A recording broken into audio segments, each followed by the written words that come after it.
ဟုတ်ကဲ့အခုအကောင့်တင်ဖွင့်လာပြီဆိုတော့ဒီကျွန်တော် website ကိုပြန်လာမယ်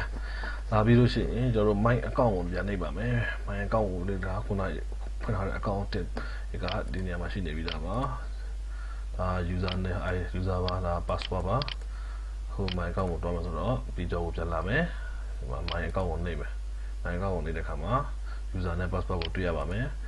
ဒါက user ID အပေါ်ကမဆိုင်ပါဘူးတရားဖုန်းဆက်တဲ့ဖုန်းနဲ့အမေရိကလူတွေအတွက်အသုံးဝင်ပါတယ်အမေရိကလူတွေအတွက်အသုံးများမှာပါဟုတ်ဒါကို copy ယူလိုက်မယ် copy ယူလို့ရှိရင်ဒီဒုတိယတစ်ခါကိုလာမယ်လာပြီး user name မှာထည့်မယ်ပြီးရင် password ကို select လုပ်မယ် copy ပြီးရင်ဒီမှာ select လုပ်မယ် copy paste လုပ်မယ်ပြီး login လုပ်မယ်ဟုတ်ကောင်းတဲ့အခုဝင်တော့ပါပြီဒါတင်ရအကောင့်ပါအကောင့်ကိုကျွန်တော်ရှင်းပြပါမယ်ပထမအကောင့်ထဲမှာဘာတွေရှိတယ်ဘယ်လိုလုပ်ရမလဲဘယ်လိုအသုံးပြုမလဲဆိုတာကိုရှင်းပြပါမယ်ဟုတ်ဒါအကောင့် info ပါဒီမှာပထမတစ်ခါနာမည်ဒီမှာကိုယ့်ရဲ့ email address ဒါကိုယ့်ရဲ့ဖုန်းနံပါတ်ဒါကိုယ့်ရဲ့ information လေးပါနိုင်ငံတော်ဒီမှာ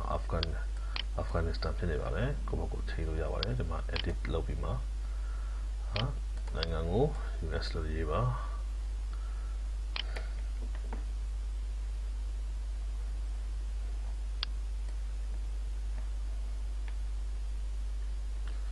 US ကိုရှာမယ် US ကိုရှာမယ်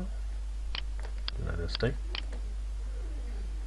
zip code ကိုပြန်ထည့်ရတော့zip code ကဒီမှာကိုပြန်ထည့်လို့ရပါတယ်ဟုတ်ပြီဒါ GMT ကတော့အမေရိကဆိုတော့ကိုပဲမှာနေလဲနေတဲ့နေရာကိုကိုထည့်ပါမယ်အမေရိကတွေ minus plus midway Hawaii ဆို Hawaii Alaska ဆို Alaska Arizona ဆို Arizona ပေါ့ဒါမှဒါကိုရဲ့ဖုန်းနံပါတ် flash နံပါတ်လောက်မလို့ပါဘူး confirm data ကိုနေမယ်နော်အကောင့် info တော့မယ်အဲဒီမှာ USA ဖြစ်သွားပြီဒါကိုရဲ့ဝေးပါဒါကိုရဲ့ pin card number ပါပြီးရင်ဒီမှာ paper နဲ့တည်းဝယ်လို့ရပါတယ်နောက်ဆုံးအနေနဲ့ကိုယ့်ရဲ့ account ပေးထားမှာရှိမယ် call history ဒါကိုဖုန်းခေါ်ထားတာဘယ်နိုင်ငံလေးခေါ်ရတယ်ဘယ်လိုခေါ်ရတယ်ဘယ်လောက်ကြာတယ်ဆိုတာရှိတယ်ဒါကိုယ့်ရဲ့ payment ကိုဘယ်လိုမျိုးဝယ်ထားလဲဘာနဲ့ဝယ်ထားလဲဆိုတော့ဟောပြပါမယ်ဒါက voucher ပါ voucher ဆိုတာကဒါ admission မှာပြီးတော့ website မှာပဲဝယ်လို့ရပါတယ်15လုံးပါနံပါတ်ကဒီထဲမှာ15လုံးနံပါတ်လိုက်ထည့်ပြီးမှ use voucher လို့ဆိုရင်ပတ်စံ auto pay ရတာပါမယ်ဒီ ID ကတော့ပြီးတော့လေးလည်းမတုံးနေပါဘူးဒီ ID ကနိုင်ငံခြားဖုန်းနံပါတ်တွေဝယ်ထားပါဒီ easy ကတော့ပြီးတော့မတုံးနေပါဘူးဟို simulator သုံးပြီးက simulator ဘာသုံးလဲဆိုတော့ဟိုမှာကိုခေါ်တဲ့ဖုန်းနံပါတ်ဟိုမှာ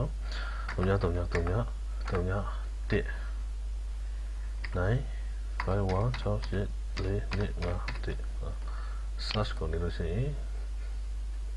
ကိုယ့်ရဲ့ account ထွက်လာပါမယ်ဒီမှာ